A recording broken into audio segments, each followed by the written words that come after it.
Are you facing foreclosure and considering just walking away from the property? I'd like to explain to you why that could be the worst approach to dealing with a foreclosure and what you should do instead. Hi, I'm Jim Keaveney of Keaveney Legal Group. We are a New Jersey and Pennsylvania-based law firm that focuses on foreclosure defense. Every day we hear cases about an owner who walked away from a property that was going into foreclosure only to get a nasty surprise at the end of the case. Why? Well, the most common reason is the imposition of what is known as a deficiency judgment. When a house is foreclosed and sold at auction, the lender is entitled to a judgment against the borrower for the difference between the loan amount and how much the house sells for at an auction. This is known as a deficiency judgment. There are a number of ways to avoid it, but if one just gives up and walks away from the property, they might find themselves having to pay tens of thousands of dollars for a property they no longer get to enjoy.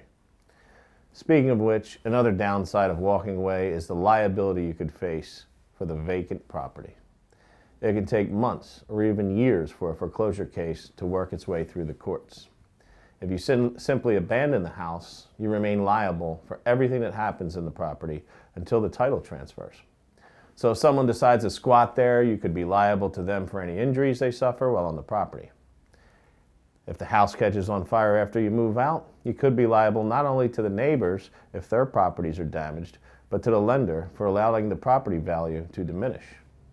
In some instances, you may even be required by the city or a homeowners association to rebuild the house. Of course, aside from all the liability you could face if you simply walk away, there is the fact that with little effort, you may be able to save your home. Today, there are many options for borrowers to reduce their payments, obtain modifications, even get assistance making their mortgage payments.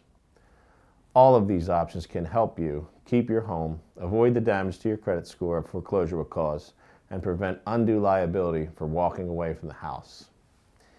If you do not want to take advantage of those programs, do not qualify, or simply want to move, you could take advantage of other programs designed to facilitate a short sale. In the past, when making a short sale, the borrower could remain on the hook for the deficiency between the sale price and the amount owed. But new government programs have eliminated that liability in some cases. You should contact an attorney and make sure you qualify before trying to sell your house in a short sale. Alternatively, if you are not able to find a buyer or not inclined to spend the time and effort needed to make a short sale happen, you could enter into an agreement with the lender where you simply give back title to the property rather than making them file a lawsuit to foreclose. This is what's known as a deed in lieu of foreclosure. Just as with short sales, new government programs have made it possible to obtain a deed in lieu without facing the possibility of a deficiency. As a result, there are many options for homeowners today that are much better choices than simply walking away from a property. Of course, every situation is unique. You should contact a qualified, experienced attorney for advice on which approach would be best for you.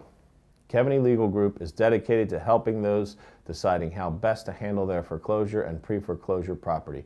We deal with questions like the ones we just discussed every day, and we would be happy to counsel you to the best course of action that would achieve your goals.